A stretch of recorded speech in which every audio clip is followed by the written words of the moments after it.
success and all that stuff. So please, please, please look at that. Please don't put it off to the last minute. You can actually do that assignment now. You don't need any of the material that we are going to cover from now till the end of class to help you complete that assignment.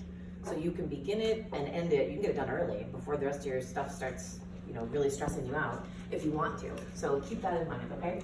All right, so we are gonna talk about culture today. I'm gonna do another straw poll. I want you to be honest with me again. How many of you did actually read the chapter? You read it, cover to cover.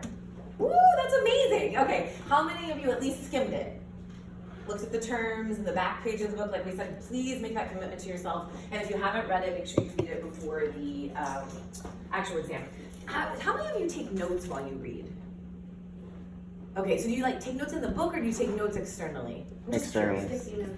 Sticky notes, okay. And so externally, so y'all don't write in the margins or that kind of stuff, okay? Oh yeah, yep, yeah. Now that's a good point. You're I'm not touching that book. I'm gonna try to get my money back. I really hope that you do. God, the textbook thing is such a freaking racket.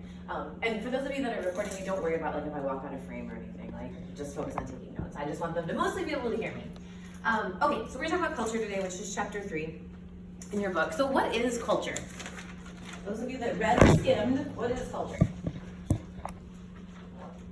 What's the book say? If you have your book or your notes with you. People's lifestyle. Say again? People's lifestyle. People's lifestyle? What's another way to phrase it? Or you just know this, you've been in life, you've heard the word culture. I've used the word culture. What does it mean? Entire way of life of a group of people. That's exactly it.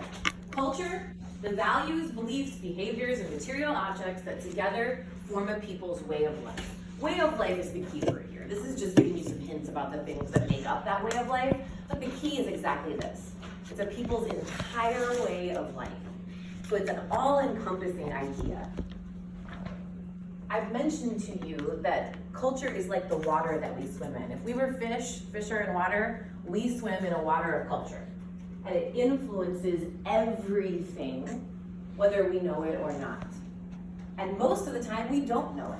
Most of the time, we are not feeling or understanding or aware of how culture is influencing us.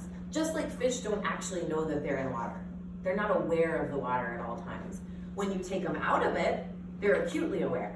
Same thing with us, that's culture shock, right? When we go to another culture and we're a fish out of water in that culture, we suddenly are acutely aware of what culture does for us, how it provides for us, how it influences us, all of those things. So culture is very pervasive and very influential, and it's comprised of this vast body of things that we call a way of life. And we break it down into material culture and non-material culture. Y'all are way too young now to remember Madonna, but Madonna said, I am a material girl living in a material world. What does material mean? Yeah, object, physical, tangible, something you can hold, right? When we say someone is materialistic, we mean they're obsessed with stuff, right? So material culture is stuff. It's the elements of culture that you can physically touch or hold in your hand. Okay? What would be an example of material culture? A car, right? Automobiles are very emblematic and very much a part of our culture and our way of life, especially in the greater Houston area. You can touch it and hold it in your hand. What else? A Bible, clothes, any kind of fashion, right? Fashion is sort of an idea, which might be more non-material culture that we're going to talk about, but the clothing itself is a material object for sure, right? So anything that you could consider an artifact, right? Something you could actually hold in your hand, you could put it in a museum, right? Buildings are material culture, our cell phones are material culture, right? Anything you could touch or hold in your hand. So the flip side of that then is non-material culture. So if it's not a tangible object, if it's not material, everything else that comprises our way of life is a non-material element of culture. These are ideas, thoughts. And we're going to break it down into 5 different types of non-material culture today. We're going to talk about the 5 elements of non-material culture. Now, sociologists, what do you think? Are they more interested in material or non-material? Both. We do study both. Well, where do you think we spend most of our time, effort, and energy? Here, yeah, which I kind of blew that by telling you I was going to talk about 5 elements of this, right? But we live in this realm more than here. This is more like archaeologists and anthropologists are usually more interested in material culture, physical objects, especially archaeologists. Because we can't go interview people from ancient civilizations that have died out. We can't survey them. We can't do a participant observation on them. We only have what's left behind. And so they use material objects, artifacts, to help understand cultures of the past.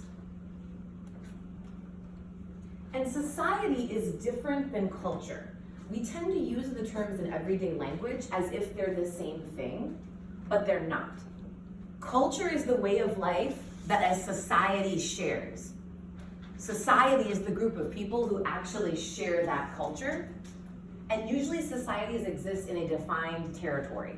So we're often using geographical boundaries to talk about various societies. So we may talk about Houston society, we may talk about Texan society, we may talk about US society, but we're using geographical boundaries, specific territories. And each of those societies, Houston, Texas, USA, North America, right, have different cultures. And can we get even more nuanced than Houston society? Are there cultures even below that? Societies even smaller than Houston? Yeah, like what? How could we narrow down from, we went from North America to the USA to Texas to Houston. What's smaller than that? Alvin itself. What's smaller than that? ACC. Neighborhoods or the community college, right? What's smaller than neighborhoods? Families, right? We can keep going down, and each one does in fact have distinct culture. And then there are groups within, so let's think about the college, right? What are some subcultures? That's the term, right? A culture within a culture is a subculture. What are some subcultures within Alvin Community College? Nursing program. The nursing students, right? Students of any different degree plan could be subcultures. What else? What other groups are there? Diego, what did you just do yesterday? Or 2 days ago? Where'd you go? Did you travel for, yeah, baseball, right? Our sports teams, subcultures? Yeah. Do we have some of the like traditional cliques, think back to high school? Yeah. Right, like jocks or yeah, nerds or theater geeks or right, whatever. Right, we have all of that as well here. Right? The faculty have their own subculture. Even the social science faculty is going to be different than the hard sciences faculty. So there's all kinds of ways we can narrow down. And so their societies can be, you know, generally it's a larger group than like a family, right? But each society, each group of people has its own culture. And culture within a culture is called a subculture. So the elements of culture, we're going to talk about five different elements of culture. And I'm fairly confident, I haven't looked at chapter 2 in like 2 weeks now, but I mean chapter 3 in like 2 weeks now, that your book covers all of these. I'm relatively confident. So the first one we're going to talk about is symbols. Then we'll talk about language, then values, then beliefs, and then norms. And these two, symbols and language, are related. These two, values and beliefs, are related. And values and beliefs are also somewhat related to norms. Okay? But the first two and the middle two are definitely related to one another. So we'll start with symbols. Do you recognize all of these symbols? Yes. Yeah, what does this one mean? Right, it's even got the word on it, but what if it was in a different language? Would you still know what it meant? Yes. Yeah, right? What is this? It's the flag. Right, it's the American flag. What does it symbolize? Freedom. Nationality. Freedom, nationality? Say again? The states? Wait, this has a lot of symbolism within it, right? 50 states, 13 colonies, the blood of the patriots, right? What is the red, all that stuff. A lot of symbolism within it. Democracy, you know, all this stuff, right? What's she doing? Winking. Winking, right? Is that a symbol? Uh-huh. Yeah, what could this possibly mean? Being flirtatious. She could be flirting with us. Ooh la la. What else? It could be somebody in her eye. You could be something in her eye, right? You're like, what is that, right? What else? Why else do we wink at people? You're lying. Yeah, you could be lying, or like sort of a, I know something you don't know, or we know something they don't know, right? Sort of like an inside thing. What else? Do you ever like insult someone and then you like wink at them to make it a joke, right? Like I'm like, you're so ugly, right? Like, just kidding, right? You wink at them, right? Something like that. So there's lots of different interpretations. And remember back to symbolic interaction? All symbols are subject to interpretation, right? So if you see someone winking at you, you have multiple ways that you can interpret that, and it may not mean what you think it means. it may be that she just has something in her eye, but we think she's flirting with us. So we're like, hey, can I buy you a drink? Right? And she's like, no, I'm gonna go to the bathroom and get this out of my eye, right? And totally different interpretations and meanings. And each of us could interpret that different. We could have, every version of reality could be slightly different in terms of that interpretation. And so we end up with all these multiple versions, multiple interpretations of symbols, because symbols have no inherent meaning. They only have the meaning that we give them. They have no inherent meaning. They only have the meaning that we give them. A red octagon means nothing until we say it means something. And then it matters, right? Then it becomes a symbol.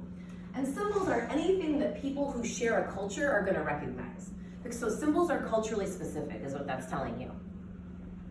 If you go outside of your own culture, symbols may mean something different.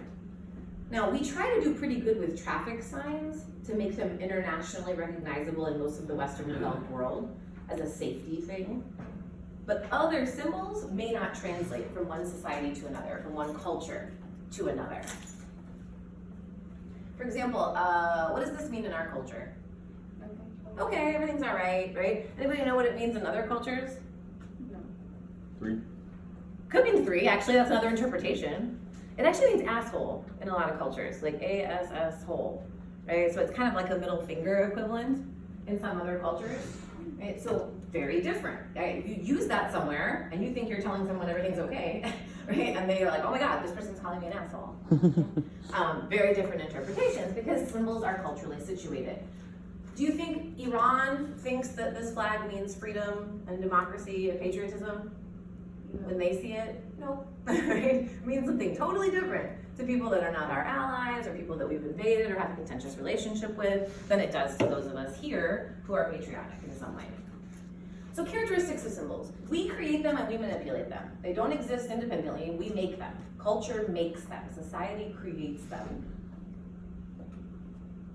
And new symbols are created all the time. Think emojis.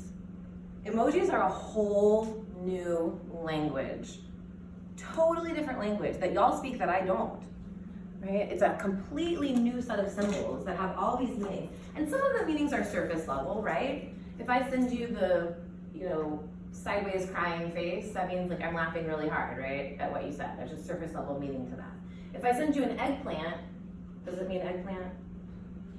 No, right? If you don't know, ask an in-tune friend, okay? We also take symbols for granted. We actually take all elements of culture for granted, but symbols are part of that. We take them for granted, we don't think about them. And they don't require active interpretation most of the time. When you see someone winking at you, you're usually not, what do they mean? Right? Like you just instinctively use context clues to try to understand what it is. Right? So if I was winking at you right now, you probably would not think I was flirting with you because of the context, right, that we're in right now. But if we're at the bar and someone's winking at you, you might have a totally different interpretation. But you don't have to try very hard. Same thing with the stop sign. I don't have to think like, oh God, it's that red octagon, what am I supposed to do? Oh God, right? I know, I don't have to think about it. It just comes naturally. So we take our culture symbols for granted. And symbolic meaning varies between cultures. That's what I just told you, right? It's culturally situated. The definition tells us this. This is just a reminder. It varies between cultures. It also can vary within cultures. So think about US culture. That could be one society, right? US culture. US culture has a Confederate flag. Does it have different interpretations by different people? Yeah, what can it mean? What can like if I fly the Confederate flag on the back of my dually with my rolling coal smoke stuff, right? What could that mean? Why would I fly that? I do, by the way. Could be Southern pride. Yeah, Southern pride, right? A lot of people view it as my family's from the South, I'm a proud Southerner, this is about Southern pride. Same thing with keeping up like Confederate era statues, right? It's a Southern pride thing. What do other people see it as? Racism. Bigotry, racism, hatred, because the South was on the wrong side of history, right? They were pro-slavery and we should enslave Black people. That was the belief that most people in the South had. It's certainly the belief that the Confederacy espoused. And so they were on the wrong side of history. So today we look at it as an issue of bigotry or hatred as well. So within our own culture, we have competing meanings of that same symbol, competing interpretations of that symbol. So it varies across cultures for sure, but it can also vary within cultures. Now, language is a special category in and of itself. It is a type of symbol, right? Language falls under the umbrella of symbols, but language is so important to culture that it gets its own category. So important that it gets its own category. So language is a system of symbols that allows communication. It's what sets us apart in a lot of ways from the animals. Not to say that animals don't communicate, they do, but they do not have language the way that we do. They do not have sophisticated ways of communicating with each other. That sets us apart in a lot of ways. Make sure you hang around so I can get you on the roll, because I just don't want to forget. All right. And it is how we learn culture. Language is one of the key ways that we pass culture from one generation to the next. Because babies are not born knowing anything about culture. They have the biological drives to eat, to sleep, to poop, to be cuddled, right? But they don't have anything else. That's all they've got. So everything else you know about your culture, your ability to take symbols and language and all these other things for granted, has been taught to you. And a key to that teaching, which we call socialization, by the way, that's I think our next chapter, is language. If we didn't have language, it would be much harder for us to pass culture from one generation to the next. It could still be done, because some culture is learned through modeling, right, through watching what other people do. There's different processes that socialization takes place through. But language is a big part of it. And then I'm asking this question, right? Does language shape reality? And what I mean by that is, does someone who thinks in Japanese experience the world differently than someone who thinks in Spanish? What do you think? Julie's nodding. Anybody else? What do you think? Yes. Probably. Are any of you bilingual? Okay. Do you feel what language do you typically think in? Spanish?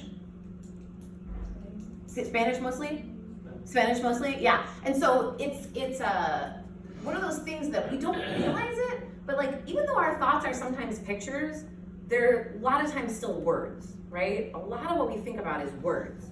And so our conception of reality is built upon the language that we understand, or languages that we understand. And that puts bounds and limits on what we can understand.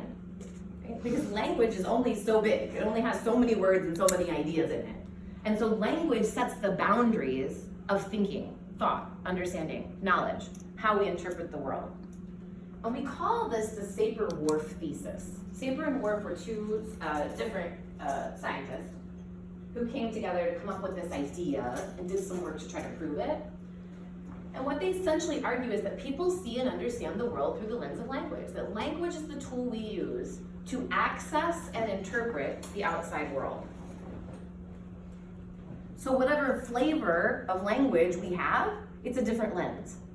Right? So the English lens is different than the Spanish lens, which is different from the Cherokee lens, which is different from the Japanese lens, which is different than the Portuguese lens, right? All of those lenses are going to be different.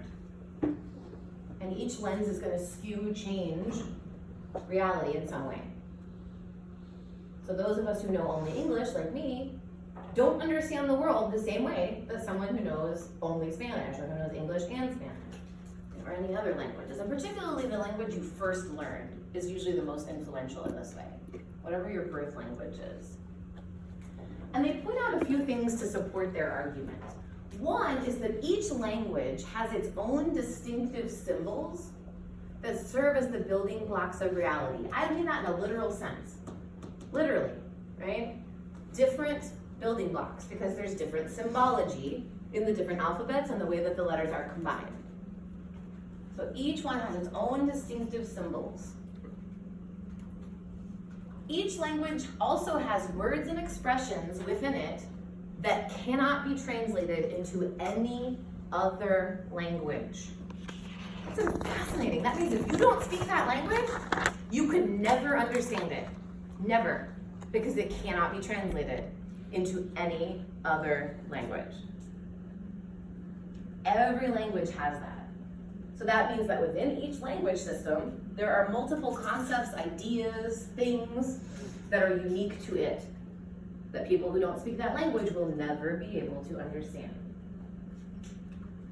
And then every language fuses symbols with feeling, right? So if I say, Oh my gosh, what is that aroma? Does aroma sound like a good smell or a bad smell? I think so. A good smell, like baking bread or something like that, right? If I say, oh my goodness, what is that odor? Good smell or bad smell?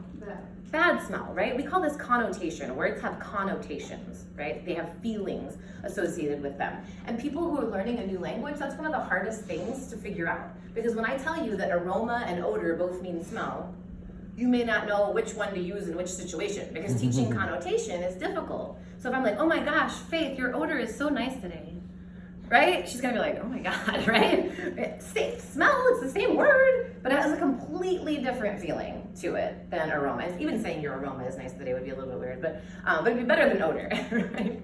So you'll find that people who are speaking a second language will say funny things like that, where you're like, oh, so close, but like not, right? Like not quite, right? Not quite the meaning that you were going for.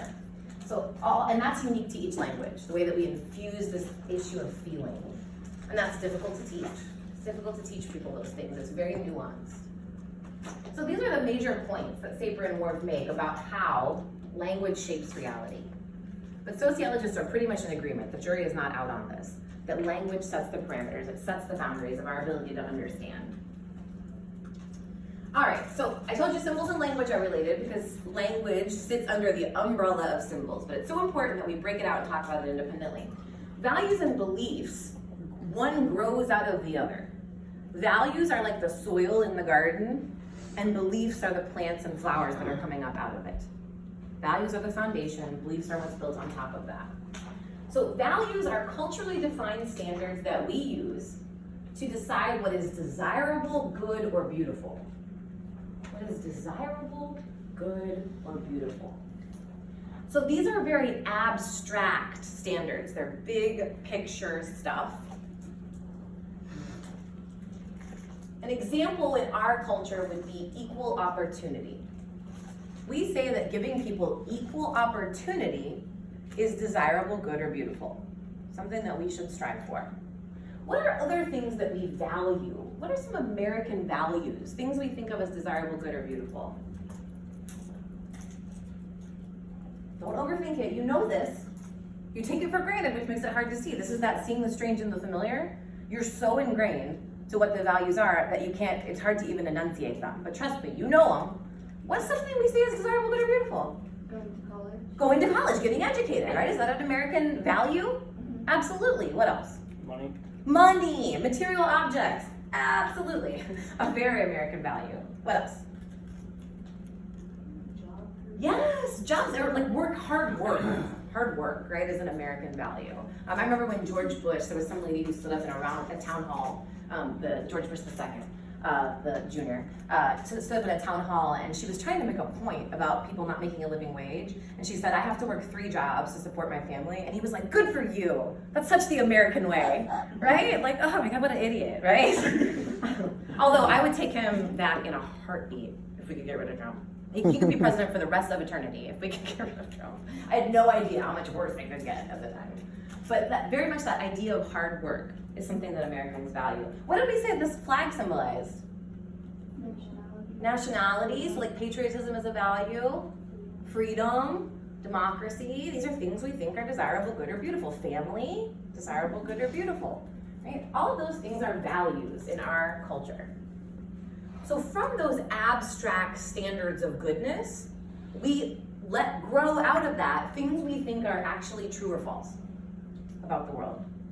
Things we think are actually true or false about the world, and that's what beliefs are. What do we think is true or false?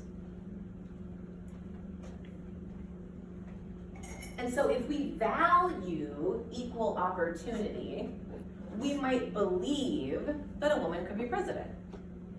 Right? Because we're saying everybody should have the same chances.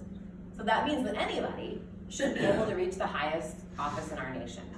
Anyone should be able to get a good job. Anyone should be able to go to college. Is that actually how it works?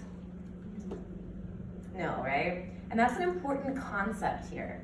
There's a difference between ideal culture and real culture. Those are 2 different things. A lot of times when I'm asking for examples and you're able to give me those, we're thinking about ideal culture. What is it that we talk a big game about? but we may not always put our money where our mouth is. We don't always make that into real culture. Because I definitely think we value education, but would you know that by looking at the decisions we make about K-12 schooling? Or student loans, or no, right? It doesn't look, or how much we pay teachers, right? Like it doesn't look like we value schooling, right? Even though we talk a big game about valuing education. So we have to remember that tension between ideal and real culture. And also, while we value equal opportunity, meaning everybody should have a chance to go places, do we value equality? Everyone being on the same exact standard? No. We very much believe it's about your talent, your hard work, how smart you are, right? All that stuff. Even though really it's about where you started off. Where you end up is much more about where you started off in terms of social class than it is about any of those other things. But we don't want people to be equal. We want there to be stratification in our society, and we think that stratification is directly linked to work ethic, to talent, to intelligence, to something, rather than it being about the lottery of birth, which is how sociologists think of it, the lottery of birth. Like I was just lucky enough to be born white, right? Like I just got lucky. I could have been born something else, right? I was unlucky to be born female in a patriarchal society. Right? It's the lottery of birth. We have no control over it, but it has a huge impact on our outcomes. In fact, if any of you have watched it, have you watched The Lottery of Birth? There's a Netflix documentary. I don't know if it's still up. I'll look. If it is, I'll put the link up on Blackboard, so you can take a look at it if you want. It's fascinating. So beliefs are things that we believe could be true. So if we value hard work, what's something we would believe to be true or false about the world? We value hard work.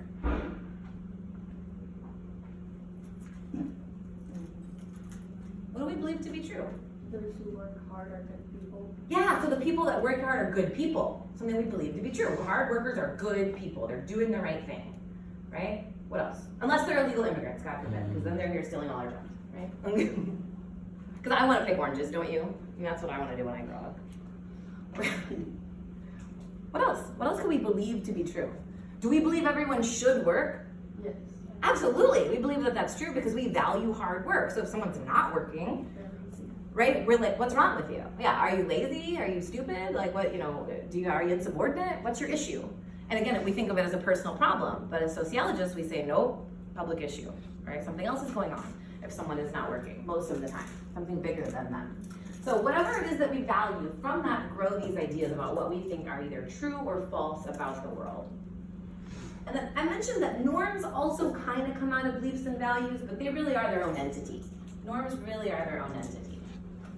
And norms are rules. They're the rules that culture provides for us. The guidelines to stay between the lines. Culture tells us what we should and should not do. Can you think of any?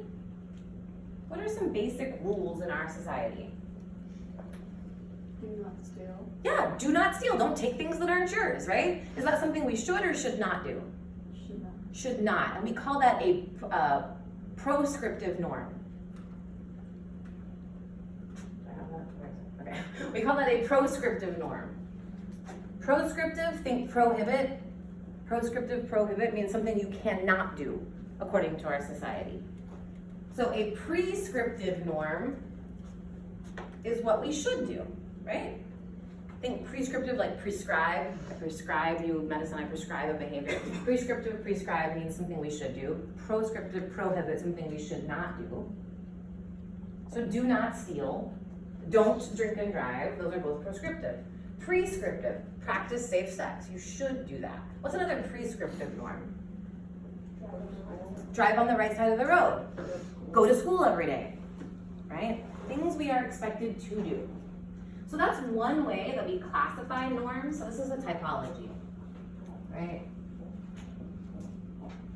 What's the other typology we talked about? I can't even remember, but I remember drawing it. Prescriptive, proscriptive. The other way that we classify norms is if they're mores or folkways. So a more, sounds like moral, right? It has great moral significance. It's a norm with great moral significance. It helps us distinguish what a society thinks is right versus wrong. So violation of a more is wrong. Folkways, norms for everyday interaction, if you violate a folkway, it's not wrong, it's just rude. So this is a lighter level of norm. It governs everyday stuff. So adults should not have sex with children. Does that have great moral significance in our society? Absolutely. Is this proscriptive or prescriptive? Pro, right? It's prohibited. Don't do it. Don't have sex with children, right? Full way. Men should wear ties to formal events, right? That's not wrong if you don't do it. It's not morally wrong, but it's rude. Yeah, it's definitely a violation of a basic expectation, a basic rule. Is that that proscriptive or prescriptive? Prescriptive. You should do it, right? And so it's prescribed behavior. Practice safe sex. More or full way? Full way. Full way? More. Sometimes there's gray area. Remember these typologies, so I bring it up. Sometimes there's gray area. I think you could make an argument either way. Because for some people, it's morally wrong to do that, right? To have unsafe sex. For other people, it's like, it's not really rude per se, but it's potentially dangerous. And so you can make the argument that there's a moral standpoint, like from a religious, viewing in our society, or the idea that it's about protecting people's health, which is something that morally we should be responsible for our own health and for other people's health. But you could also make the argument that it's a little bit more casual, right? What about don't drink and drive? More or full way? Right, if you do that, if you violate that norm, that is morally wrong. We're going to give you a DWI, you're going to go to jail, right? It's going down if you get caught. Yeah? So proscriptive, prescriptive, warrior, folkways, and that's how we classify it, right? We have this typology. Let me go back to this real quick, just so you can see it. Right, the most important norms in our culture apply everywhere and at all times. Others are more situationally specific. That's all this is, right? So some norms everywhere all the time. Others are situationally specific. So what about you should wear clothes? Does that apply everywhere at all times, or is it situationally specific? Everywhere at all times. Everywhere at all times? Situationally. Are you a never nude? No, right? It's situationally specific generally, except in public spaces. But private spaces, it's okay to be nude, and there's even like nudist places and like spas and stuff, right? Where it's okay to be naked even in like a semi-public environment, but especially at home, you can sleep naked, you walk around naked, you can go to the bathroom naked, whatever it is you want to do naked in the privacy of your own home, right? But in public, certainly that would apply everywhere and at all times, except for these minor exceptions. Eat ice cream with a spoon.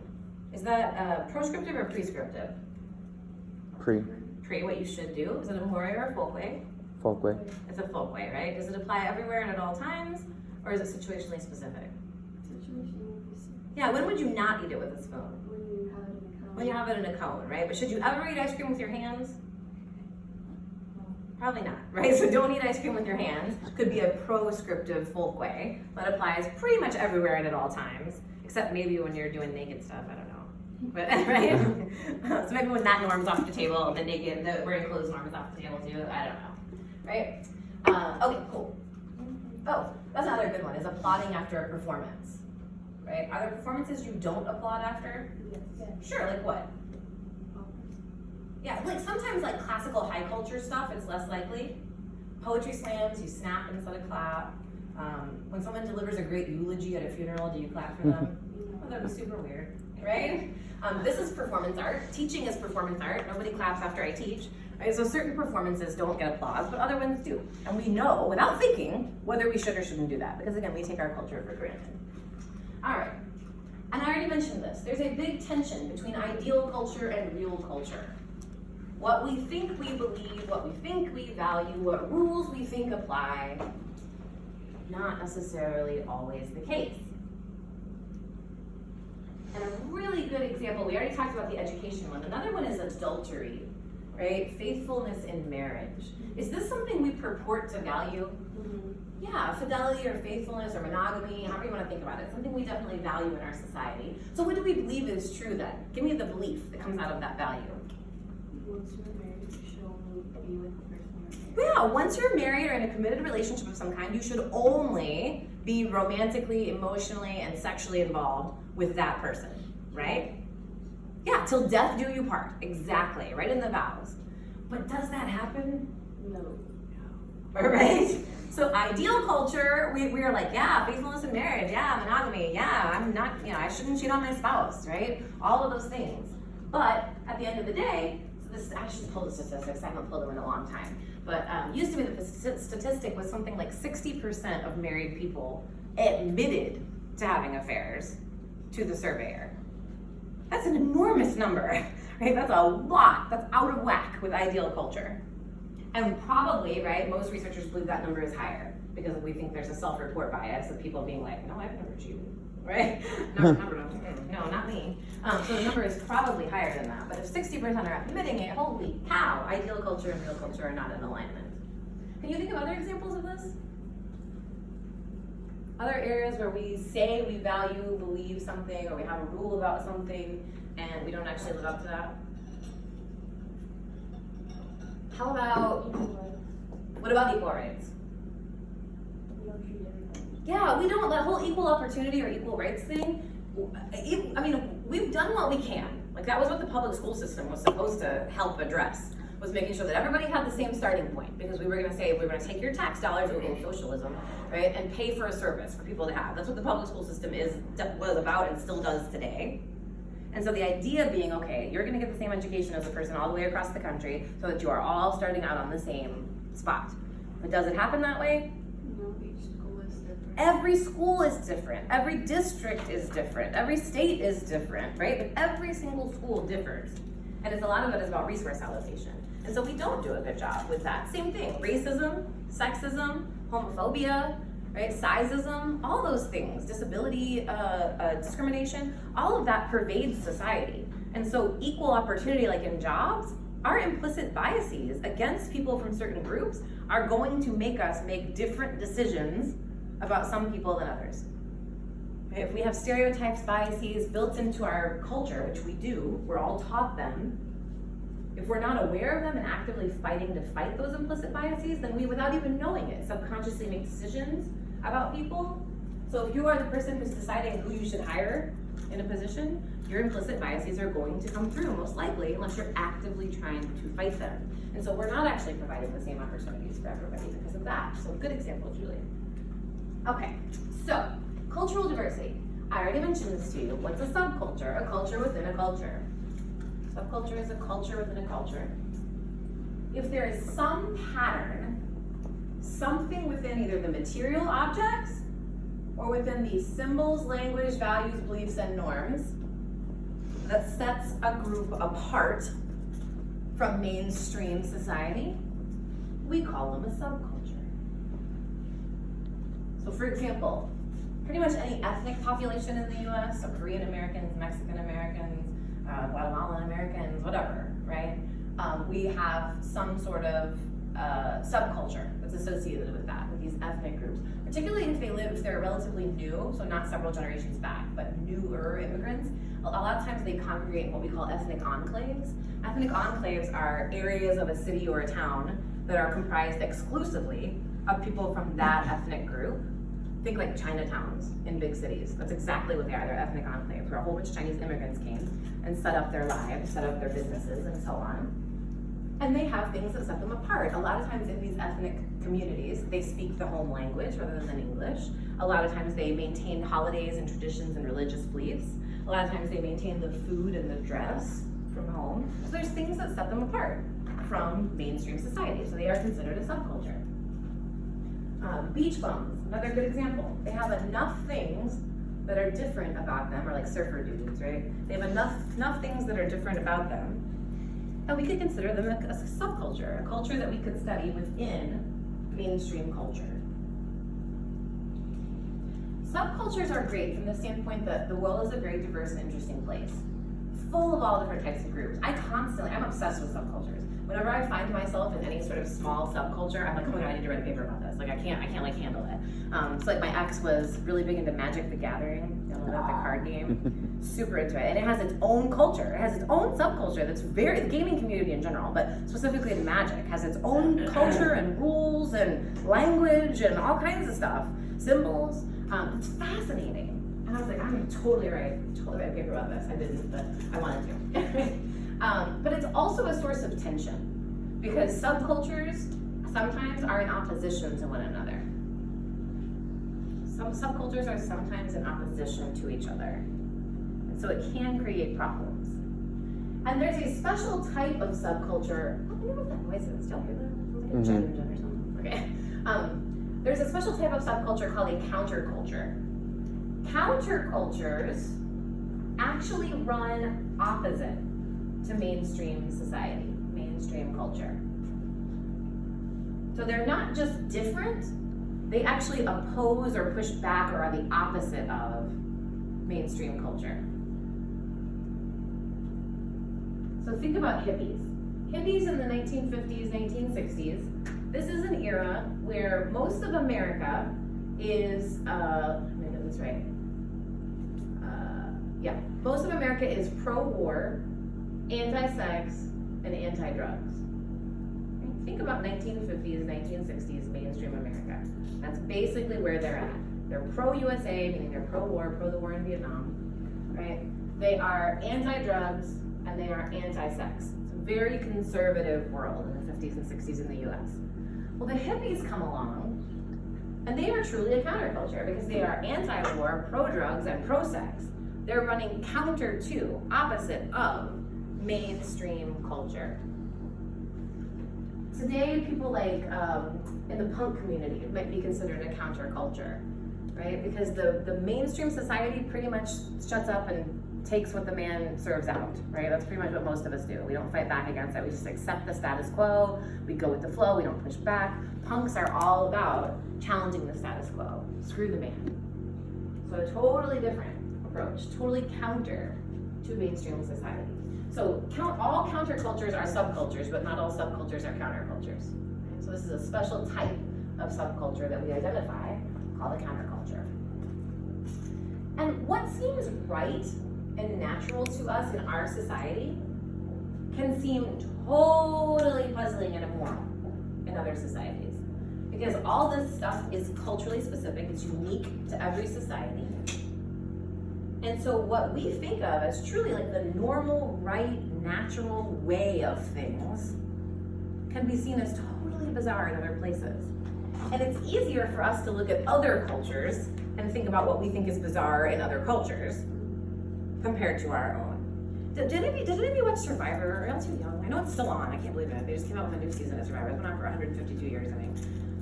Yeah, early on, they did one, I'll try like the third or fourth season, but I will never forget it because it scarred me for life. Where they were in wherever they were, because Survivor's always in a foreign land, right? So it's a different culture, and they try to bring elements of that culture into the experience of the contestants, right? And I will never forget, they had this like cow, and they shot it in the neck with like an air gun through its like hangy part right here or whatever to let it bleed out, and they let it bleed out into like then they showed this all on TV, and I was like, I'll let it bleed out into a bucket, and then they mixed the cow's blood with milk, and that was like a common like drink there, and the contestants as one of the challenges had to drink it. But I remember being like, you can't just shoot a cow in the neck and drink its blood. That's so weird, because it seemed totally wrong. Not just puzzling, but like wrong and immoral to do that to a cow. But to them, totally normal, right? Totally normal in their culture. Totally strange in ours. Can you think of other examples? And it could be something we do that you think other people think is weird, or something other people do that we think is weird. Arranged marriages. Arranged marriage is a great example, right? When we think about that concept of your family or your community selecting your lifetime partner, we cringe, right? Doesn't it seem like, oh, right? I don't know if my mother picked I can't even imagine. My mother picked my partner. Oh Lord, I'd probably have murdered them by now. Maybe her too, I don't know. Right, what else? Are y'all familiar with female genital mutilation? Yeah, so parts of the Middle East and Africa, there are societies where female pleasure is not seen as important, right? And where women are subservient and subordinated, and their sexuality is tightly controlled. And so what they'll do is usually prior to puberty, they remove the clitoris, right, which has all the nerve endings that make sex pleasurable for women. They remove the clitoris, and the idea is that women will not become sexually active until they're told to in an arranged marriage, most of the time, and they will remain sexually faithful because they don't get pleasure out of sex. So they're not going to go outside and away from their husband to have sex, right? We are like, what? Right? Like, how could anybody? That's horrifying. And there are places where it's done even in early childhood or infancy, and sometimes with just like a broken shard of glass with no medical care. Like, it's horrifying. It's a horrifying practice to us. To them, it's totally normal. Oh, another thing, not. Circumcision is something Yeah, we do. I was gonna go on the same I know. thing. People always get there once I go female genital mutilation. simulation, because there are parts of the world that think circumcision is horrific and barbaric. There are parts of our own culture now that are starting a movement around this idea that, you know, if you want to be circumcised, it's something you should choose later, and it's not, we used to think it's a health hazard. That's kind of where it started, even though it's got some religious ideas tied to it too. But it's not a health hazard like we thought it was, and so we're basically mutilating infant baby boys, right, the second that they're born. And so for other people, or even people within our society, that's seen as horrific. So this idea is known as ethnocentrism. This is where most of us naturally fall, is that we have a tendency to judge other cultures based on our own standards, because typically they're the only standards we know. A lot of us haven't had the chance to live somewhere else or spend a lot of time somewhere else and learn about other standards. We only know our values, our beliefs, our norms. And that's the ruler, that's the yardstick that we use to measure and compare other cultures. So ethnocentrism is very natural. It's a natural response because we take our way of life for granted, we take our culture for granted. So what happens in our culture seems right and normal, and everything outside of that seems wrong and weird. This is where most of us are most of the time. What we are trying to strive for as social scientists is what we call cultural relativism. It is the opposite of ethnocentrism. Cultural relativism is judging a culture by its own standards. This is much harder to do because it requires that you take the time to figure out what those values, norms, and beliefs are. And since you're not an insider to a culture that's outside your own, you're not ever going to get the deepest understanding that someone that was a native of that culture would have. But you try not to use our values, our beliefs, and our norms. You try to look at their values, their beliefs, and their norms as you assess the things that unfold. Now this sits awkwardly with a lot of people. People don't necessarily like this idea because of the slippery slope argument. If almost any behavior is the norm somewhere in the world, does that mean that nothing is wrong? That everything is equally right? Probably not, right? So female genital mutilation is one of the things that pretty much all of the developed world has come together and said, this is a problematic practice, right? This is dangerous, this subordinates women. We understand that this is part of your culture, but we need to intervene, right? We need to do something about it from a moral standpoint. So it's not the idea that everything is okay somewhere, right? It's not the idea that cultural relativists are trying to espouse. There are certain standards of morality, like murder, right, that are pretty much universal. They're pretty much, I'm sorry if your cultural norms say it's okay. We're pretty much gonna stop you from doing that. Right? Someone's gonna intervene in some way. But this is more of a rhetorical question. How do we actually avoid imposing our own standards? They're so ingrained in us that we have trouble even saying them, even enunciating them or listing them. So how do we pick them up and put them aside and try to come at it with an open mind, try to come at it with a cultural relativistic view? It's difficult to do, but the first step is to notice ethnocentrism. So when you notice something, I see it happens with food a lot. A lot of ethnocentric responses happen with food, at least for me. Maybe it's because I like food and I watch a lot of food shows. But I'll watch those travel shows where they go and they eat weird food in other places, right? And I'm just horrified. I think it's in China where they eat the baby ducks or whatever that are still in the they're still in the eggs, bones and all. And they just I'm just eating it, spot it out, eat the whole duck fetus. I'm oh, can't do it. Nope, right? But culturally relativistically, I have to be well, that's a thing, and they like it, and right, and not be judgmental about it. So the first thing is to notice when you're being ethnocentric. So when I have those reactions, I'm always aware that that's coming from my own culture, and that there are places Hindus don't eat beef. So they would be horrified by the amount of meat that we consume, particularly beef, in the US. That would just be awful and horrifying to them. But we have to remember, it's different standards. But being aware of your ethnocentrism is the first step to moving toward cultural relativism, is to notice when you have that sort of xenophobic response or ethnocentric response. All right, theoretical analysis of culture. So remember the theoretical paradigms? Oh man, I'm gonna test you. We haven't talked about it in a hot minute. What are they? They all start with S, they're all 2 words. Social conflict, symbolic interaction. What's the other one? The first one, the old one? Yes, structural functionalism. So structural functionalism, social conflict, symbolic interaction. That's the order in which they emerge. That's the order in which we're going to talk about. So structural functional analysis of culture, well, you tell me. What would a structural functionalist say, ask, or notice about culture? Remember when we did this? We did it about war, and then you divided into groups and did it, and I told you you would do it over and over again, and it's on the first Blackboard quiz. Bam, we're doing it again. What would a structural functionalist say about culture?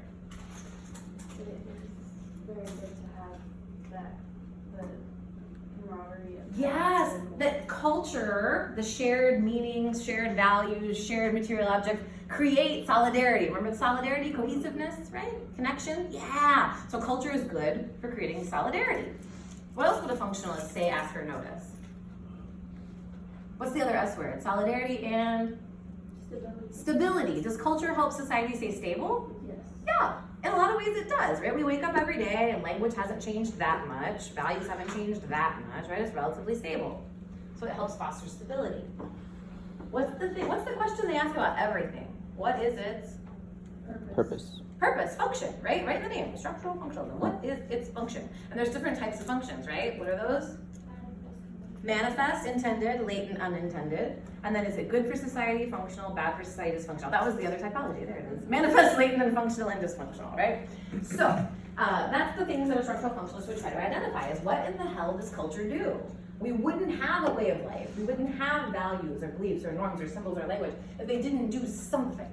And so rather than thinking about what does culture do, they would probably break it down into elements, right? Because culture, right, is this sort of big idea. But breaking it down into its parts, right, we're looking at each specific material object, each specific set of values, each specific set of norms, and trying to understand what they do. Very, very, very good. And so ultimately what functionalists argue is that culture is a complex strategy for meeting human needs. That is a fancy way of saying culture has a purpose, right? That's all it's saying. And its purpose is to help humans meet their needs. So every cultural trait or element, part, right, of culture serves some function, and they would try to identify what that was. So they would look at all the parts, all the cultural traits, all the cultural elements, and try to understand what function they serve for society, both manifest and latent, functional and dysfunctional. And a major focus of functionalists who have studied culture is to look for what they call cultural universals. Because if something is found in every known culture, it must be necessary for humans to exist.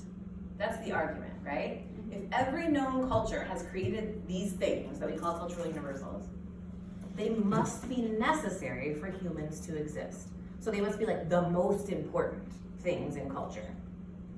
So they try to identify those cultural universals. So Murdoch in 1945 did a lot of work on this, right? Looking at different cultures and trying to see what were the universals. This was way back. And he identified dozens of them. These are just a few examples. So one example is funeral rites. Every known society has some way of dealing with the passing of people. Some way to deal with death, right? And it's not just, oh, toss the body in the river, right? Bye, John, right? It's not how it works. There's some process, right? Something, some rite that we do. They look different, totally different, right? Like in India, oftentimes there's funeral pyres, so you put the body up on a thing of wood and light the whole thing on fire and burn it all down in public, right? Funeral pyres. There's, even in our society, you can do mausoleums, you can do burial, you can do cremation, you can donate your body to science, the different things that we do to like pass that, right, to mark it. Some people have life celebrations, some people have funerals with full masses, right, all different ways. Memorial services of dealing with the death. Jewish people sit Shiva, which means they cover mirrors and they grieve for 7 days in their home. In the olden days, you used to put the body in your living room, right? Everybody would come by and be like, bye, I'll go down, right? Yeah, different ways of dealing with it. Every known society has family, something that we would call family. They look different, right? What the families look like, how the families function, the roles that get played within the family, they're all different. The living arrangement, but every society has something that we would call family. And then every society also has jokes. And interestingly enough, jokes are very culturally specific. I remember, it was really my first big international trip was when I went to Turkey. And I couldn't figure out how to turn on the lights. That was one of my culture shocks. I didn't know how to go to the bathroom because there was a hole in the ground. That was another culture shock. But I remember too that like Turkish people are like the warmest people on the planet. They love you. They want to like bring you into their home. They're like so happy that you're there. They want to feed you and give you Turkish coffee and tea. They're like amazing. And being hospitable, right, a lot of times involves like telling jokes, right, like trying to be funny. I did not understand a single joke that was told to me in Turkey. But what's the polite thing to do? What's the norm? Laugh whether you get it or not. Like if it's obvious someone is telling a joke, you're like, yeah, that's a good one. Right? Like, yeah, no idea. Because it's so culturally specific. Because they were making jokes about like the Black Sea and all that, and I was like, I don't understand what they're talking about at all. And like a good example of like American jokes that probably don't translate very well would be like blonde jokes. Right? Like we love our blonde jokes. If you were to go do that somewhere else, I would be like, I don't get it. What are you talking about? Like, right? But would it make sense? So jokes, humor is very culturally specific and culturally situated. And the argument that Murdoch makes about why jokes exist is that they're a means of increasing attention, because he says humor allows us to talk about subjects that we don't normally have an outlet to talk about. So, you know, the things you shouldn't talk about on a first date or over family dinner are like, you know, politics and religion, right? The things you don't talk about, right? Or race relations, I don't know, right? So it's like the hardcore stuff. But humor often addresses those exact topics. And so it's a safe arena, it's like a safety valve for us to talk about things we don't usually. Interesting thing that happened recently, Dave Chappelle has this new special. I haven't watched the other And a bunch of LGBTQ people are very pissed off about it because he jokes about trans people. Yep. But the question that a lot of comedians are raising is, should jokes be censored, or should it be a safe space to where you can rag on society and be free from it? Yeah, because think about how inappropriate most humor is. Very. Because it's dealing with these issues, right? And they do it, some comedians do it because they're hateful bigots, but a lot of comedians do it to draw attention to the problems in society by being sort of ridiculous about it, right? And so it does beg the question, is comedy a safe space? Murdoch would say yes, so this is why humor exists, is to deal with these things, right? And to have competing viewpoints and so on. But other people, you know, it's a hard time to be in the public eye right now. Like you can, whatever you say, someone is listening and watching, right? I just heard this morning on the radio and it broke my heart. Justin Trudeau, you know who he is, the Prime Minister of Canada? He's gay, he's amazing, he's so cute, and he's just like the best thing ever. He's super liberal, because of course he's in Canada, right? He's about to go up for re-election in about a month, and a photo from 2001 from a Halloween party surfaced where he was in blackface. And I was just like, but the good thing is, unlike our president, he was called out on it, right? And he just came out into the media, like did a press conference and was like, I didn't think it was racist at the time, right? I didn't know any better. Now I know. It was a very racist thing for me to do, and I shouldn't have done it. If I could take it back, I would, and I'm really sorry. Like, just own up to it, like, which is what you do, right? People make mistakes. I've said things I wish I hadn't said, done things I wish I hadn't done, but I won't sit there and be like, nope, I stick by it. Like, that's what Trump does, right? He's like, can't eat his words at all. And so, you know, it breaks my heart, but nevertheless, right? And that's another thing that, like, is that humor? Like, especially if we're doing it in a performance art, right? Or it's costuming, right? Is it cultural appropriation? Is it racism? You know, if I dress up as a sexy Indian chief or whatever, like, is that problematic? All those different things. Looking at sort of navigating the public discourse and the sort of political correctness of today. It's a hard thing to do, especially if you're in the public eye. All right, social conflict analysis. What do you think a social conflict theorist would say about culture? Remember the flip side of the two coins. Functionalism asks, what's the function of everything? What does conflict theory ask? How does it benefit? Is that something? Benefit some and At the expense of others. There we it is. go. Good job. Yeah. How does it benefit some at the expense of others? So can you think of elements of culture that benefit some people and hurt others? What are the beeps and clicks that are coming out of my mouth right now? language. Language. What language? English. English. Is that an element of our culture? Yes. Does it benefit some at the expense of others? Yes. Who's hurt by it? People that can't understand it. Non-English Yeah. speakers, right? Absolutely, right? And we're a nation of immigrants, and we welcome people. No, we don't, right? But we love to espouse that as ideal culture, right? But yet, do we do things that make it easier for people who don't speak our language? No, right? There's a pervasive idea that if you're going to come here, you better learn our language. Right? That's sort of the expectation, the American idea. What else? Are there other elements of culture that benefit some people at the expense of others? Like what? Dress code in schools? Say it again? Dress code in schools? Yeah, so that is definitely an element of culture. And how does that benefit some people and hurt other people? Because people that, like, culture, like, hijab, like, stuff, some schools don't allow that. Yes. Oh my God, that's such a wow. Really good. Yeah, that's a really good example. I was even thinking more base level than you were, which is like uniform makers, right? An academy and those places are absolutely benefiting at the expense of people who may not have the money, right, to be able to afford special clothes for school that you outgrow in 6 months when you're a little kid, right? And all that stuff, right? But yeah, especially if you have some sort of subcultural specific garb or dress that is meaningful to you and important to you, if it violates dress code, right? And it hurts women more than men, or I should say girls more than boys, because the specifications for what women can wear are far tighter. If there's not a specific school uniform, at least, right? If there's just a dress code, right? For a lot of times, girls, it's how short can your skirt and your shorts be? You can't show shoulders, like all this stuff.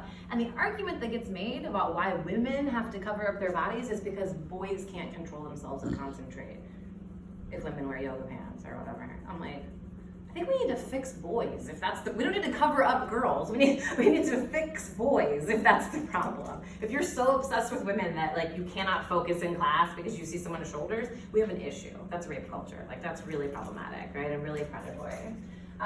So yeah, that's a really good example. Faith, what were you thinking? What benefits some at the expense of others? Working. What about working?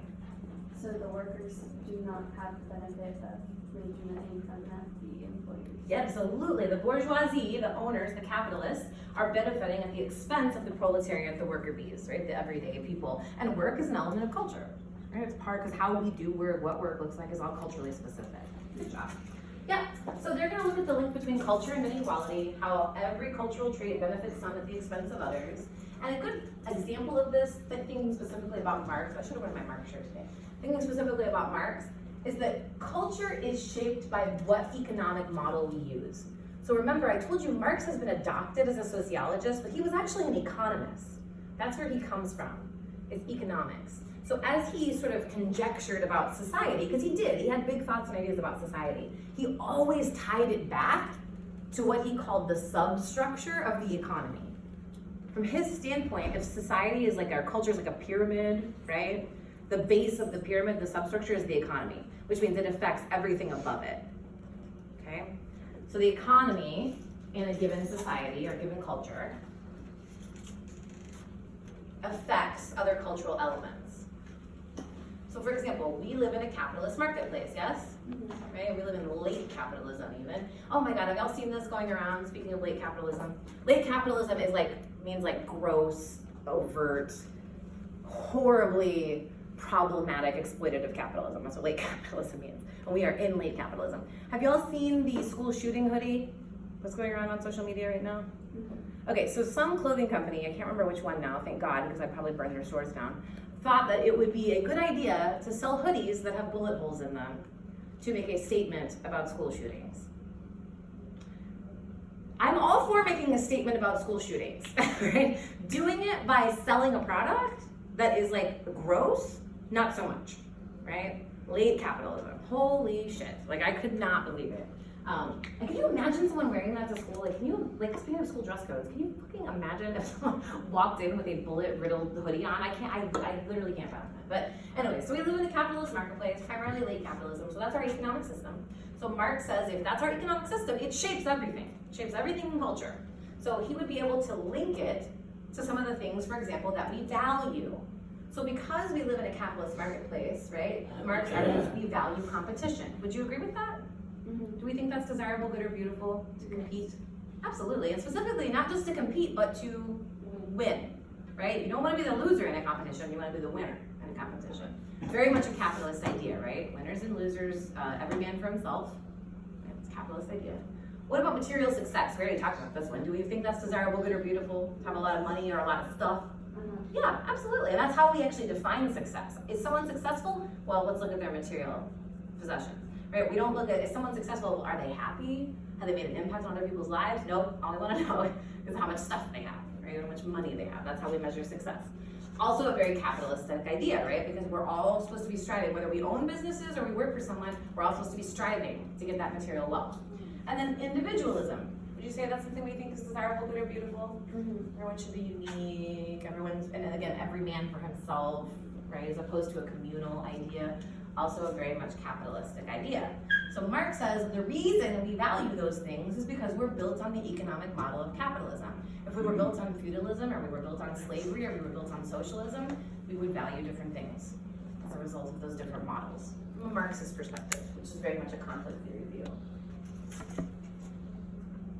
And as Faith alluded to, right, since capitalism is the model we use for work, right, capitalist elites, the owners, benefit at the expense of everybody else in society. All right, and then symbolic interaction, right? What do you think a symbolic interactionist would say about culture? These are the hard ones. This is the micro stuff. It's the hardest thing to think about. But what does symbolic interactionists focus on? What would they say, think, or ask about culture? What's the verb that goes with symbolic interaction? Starts with a D. How do you do, right? So could we ask some questions about how do we do something? Yeah. Generally, how do we do culture? I mean, that could be the first question, right? That's big though. So we would probably want to narrow that down to the elements of culture, just like functionalists and conflict theorists have done, right? Break it down to the elements of culture. So could we ask, how do we do a specific value? Yeah. So if we value material success, how do we do material success? How do we actually put that out there? How do we show people that we are materially successful? Social media, right? What might we put on social media that would show that we were materially successful? Pictures of what? Of our stuff, right? I got a new car. Here's my new house. Trips I took. Yeah, that's a big one, right? What else do we do? How do we do material success? How do we perform that for other people? Buying a house. Buying a house. A nice house. A nice house especially, right? A big house.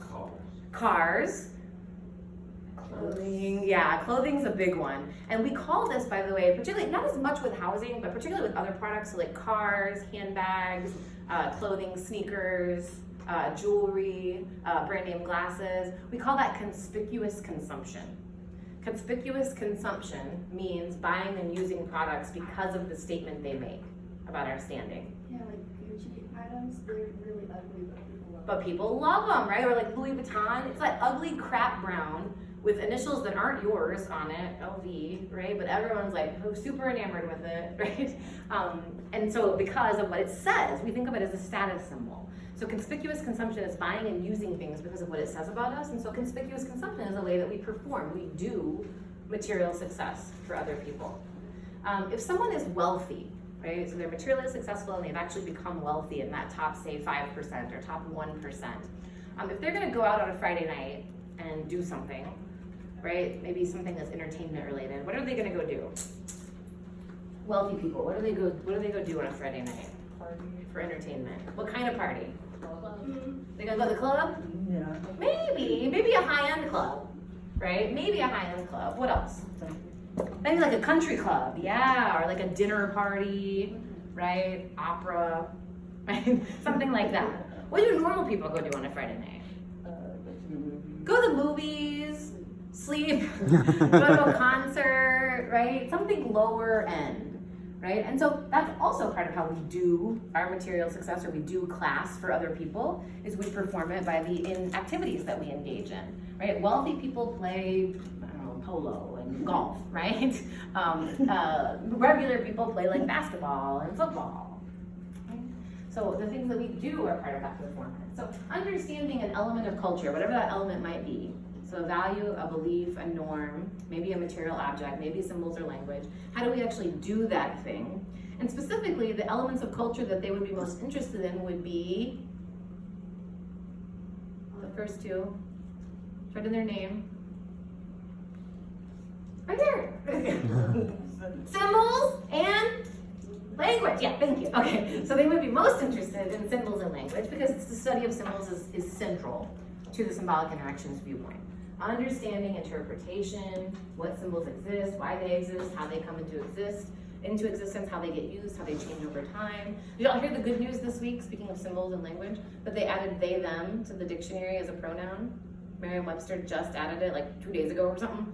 So whenever they had gender pronouns listed, they had he, she, or maybe so they had he, him, and they had she, her, and they've added they, them now as a gender neutral pronoun. It's officially in the dictionary. So that's an example of language changing over time.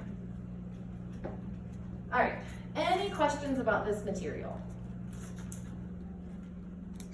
Nobody has any questions? You all understand it? Even though I had to like pulling teeth to get you to say it's values in life, symbols in life. No questions? Okay. All right, what do you need to do for next class? Read chapter 3. Review chapter 3, read it if you haven't already, there will be a quiz on it. Did everybody write down the password for the slides? It's fish out of water, capital letters for every first letter of the word, no spaces, and then yesterday's date, 091819. Okay? Again, make sure you're keeping track of those somewhere. I put them in a spreadsheet. That's what I did to make sure that I don't lose them, because you will need them every time you open the slides. Every time. So don't lose them. Cool? All right, see you on Tuesday. I hope you have a really good weekend. There